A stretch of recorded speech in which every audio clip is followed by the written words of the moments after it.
અમદાવાદમાં રખડતી રંજાડનો આતંક સરખેજના વણઝર ગામે વરઘોડામાં આખલાય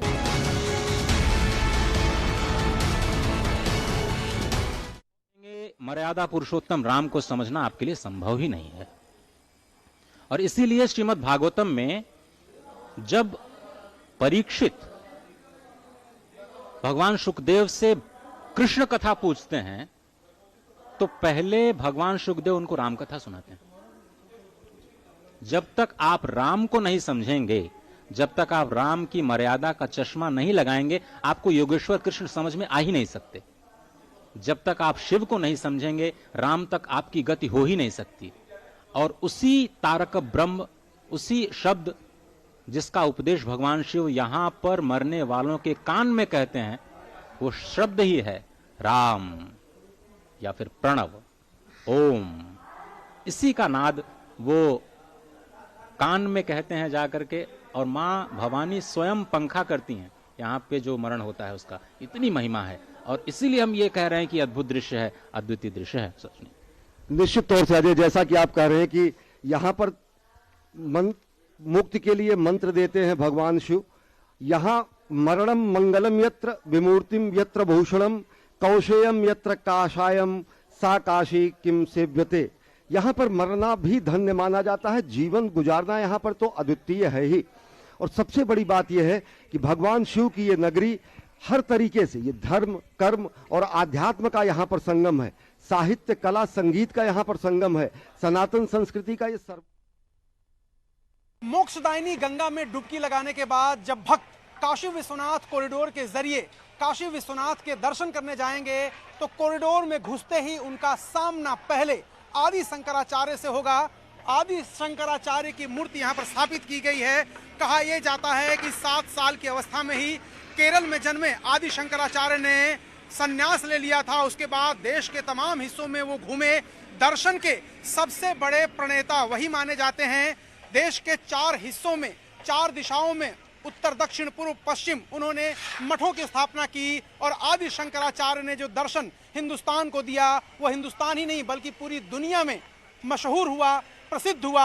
और यही वजह है कि आदि शंकराचार्य की मूर्ति को यहाँ स्थापित किया गया है, क्योंकि वो काशी भी आए थे, यहाँ से फिर बिहार की तरफ भी गए थे, जहाँ मंडन मिश्रा से उनका पूरी दुनिया में मशहूर एक तरह से शास्त्रार्थ हुआ था।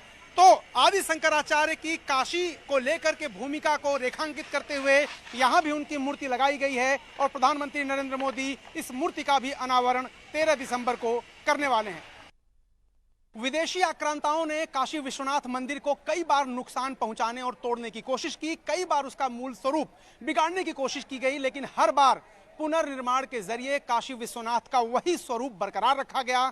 इस वक्त हम काशी विश्वनाथ कॉरिडोर में खड़े हैं, जहां पर महारानी अहिल्याबाई होलकर की एक मूर्ति स्थापित की गई है। वो इसलिए क्योंकि महारानी अहिल्याबाई होलकर ने 1780 में मंदिर का पुनर्निर्माण कराया था। आज का जो काशी विश्वनाथ मंदिर का मूल स्वरूप आप देखते हैं, वो महारानी अहिल्याबाई होलकर ने ही बनवाया था। जब मुगल काल में मंदिर में तोड़फोड़ की गई थी, उसके बाद अहिल्याबाई होलकर ने न सिर्फ यहाँ पुनर्निर्माण कराया, बल्कि सोमनाथ मंदिर जो एक और हिंदू धर्म का बड़ा प्रतीक है, उसका भी पुनर्निर्माण कराया था। इस तरह से काशी धाम के पुनर्निर्माण में जिन लोगों ने भी योगदान दिया, उन सबको याद करके उनकी मूर्ति यहाँ प्रतिस्थापित करके काशी विश्वनाथ के गौरवशाली इतिहास को भी याद किया जा रहा है। कैमरामैन जयपाल रावत के साथ अरुण सिंह, न्यूज़ 18 इंडिया, काशी। तो काशी विश्वनाथ धाम એટલું વિશાળ છે કે હવે લાખો ભક્તો એકસાથે અહીંયા દર્શન કરી શકશે। બાબાનો દરબાર સીધો ગંગા સાથે જોડી દેવામાં આવ્યો છે। संपूर्णता में मुझे इस प्रकार से उसको मैं देख सकूं, उसका दर्शन कर सकूं। और जो पिछले वर्षों में, कुछ दशकों में आसपास जिस तरह का जो हम कंजेशन कहें, जो भीड़ भाड़ और जो अतिक्रमण की स्थिति थी, उससे कहीं न कहीं बाबा विश्वनाथ का जो मंदिर है वो हमारी नज़रों से ओझल होता जा रहा था। तो निसंदेह ये एक अद्भुत कार्य है इस दिशा में।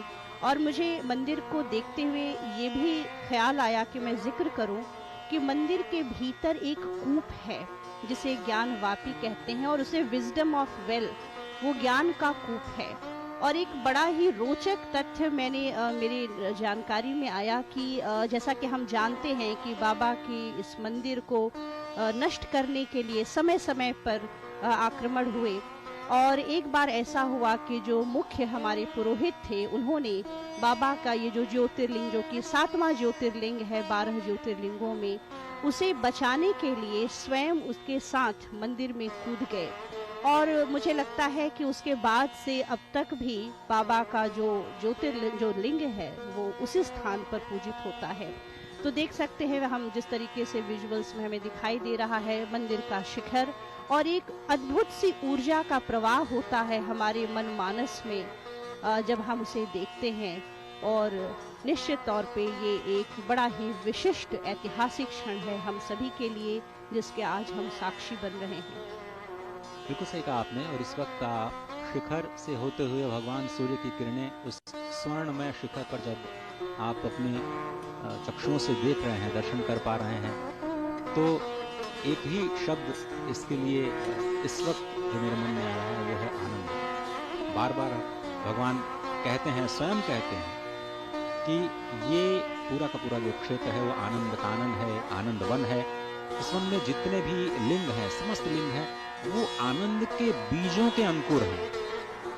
ये जो शिवलिंग हमें दिखाई देते हैं, जिसका हम दर्शन करते हैं पूरी काशी में, असंख्य शिवलिंग, यहाँ के कंकड़ कंकड़, हम बार बार कह रहे हैं कि शंकर का ही स्वरूप हैं, उनको आनंद का बीज कहा गया है। और जब शिवा और शिव अपनी शक्ति के साथ इस भूखंड पर, जिसका निर्माण उन्होंने सबसे पहले किया इस ब्रह्मांड को बनाने से पहले, उसके बाद उन्होंने सोचा कि किसी को ऐसा बनाया जाए जिसके ऊपर हम सारा कार्यभार छोड़ करके केवल लोगों को मोक्ष प्रदान करने का कार्य करें। इतना प्रिय है माँ भगवती शिवा और शिव को स्वच्छंद रूप से काशी में मरने वालों को मोक्ष देना, कि वो अपने संपूर्ण कार्यों को किसी के ऊपर छोड़ना चाहते स्वच्छंद होने के लिए। उसके बाद भगवान श्री शिव अपने वाम अंग पर।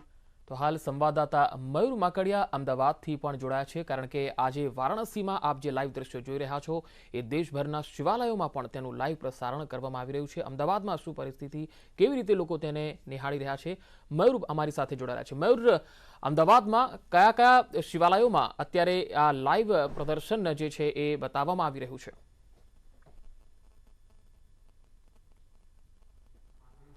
जो बिल्कुल समग्र देश